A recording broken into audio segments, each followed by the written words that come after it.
Hello, I am just doing a quick video to explain that I've been reading this book, The Memoirs of Princess Alice, the Duchess of Gloucester, and I am on chapter 8. I finished that chapter up.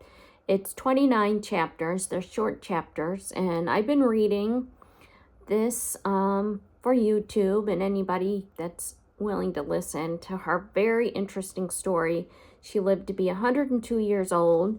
She was married to Prince Henry, George V's third son.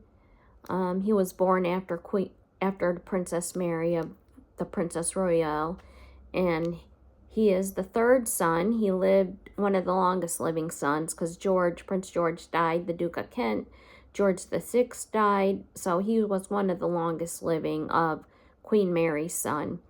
But she's had quite a life. I mean, she went to Africa and she faced lions and traveled on the Serengeti, and she stayed in tents, and, she lived, in a time when Africa was just amazing and had not quite developed to what it is now, where people go on safaris all the time. So she had relatives living there, and she went on 3 different trips. She had beautiful watercolor paintings, and if you see one of my video clips on her, you'll see her watercolor paintings, the places she stayed, living out there, kind of roughing it out in Africa. She's a stoic lady, but she nearly died as a child.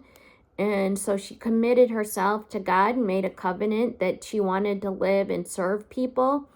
And lo and behold, she found herself in acquaintance because her brother Billy was friends with Prince Henry.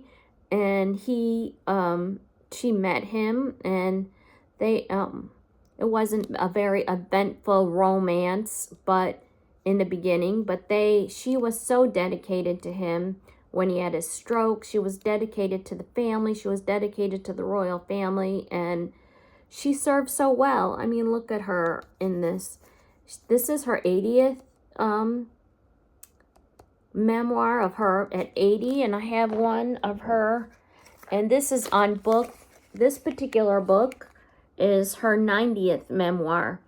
And when you go to the Deloraine Hotel now, you'll see this book is there on display. Just go right to the website and look for Deloraine, and you'll see it. And so many people now are doing safaris in Africa. It's on their bucket list, but she did it all. She stayed in a tent. She lived with people. She was really memorable, and she had an experience over in Africa. So go on my playlist if people are interested. Please, I know it takes time to listen, but I wanted to read every word because it's so descriptive. She was the first person to have a little camera. She picked up watercoloring over in Africa because she could not capture the colors on the camera because they didn't have color cameras. So she started to pick up watercolors, and her first 2 adventures, she did all these watercolors. And then by the time her 3rd trip came around, her father didn't want to fund the trips anymore.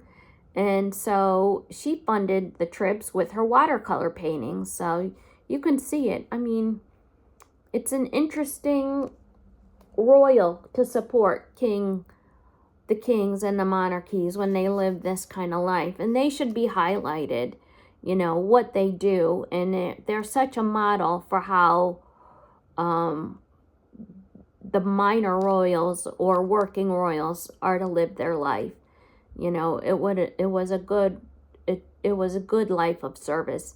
Princess Anne, the current royale, and Prince Edward and Sophie, the Duke and Duchess of Edinburgh, they're carrying out such a wonderful job in doing that. So, because the kings, the monarchs, Charles, he needs that support. And so will William, especially now that Harry isn't in the picture anymore.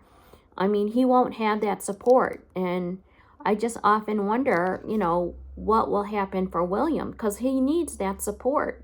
He needs a supportive family behind him helping, because these charities that they do, when they're patrons of charities, they don't get the donors, they don't get the attention unless the royals are highlighting them. So anyways, I am going to end it right here. So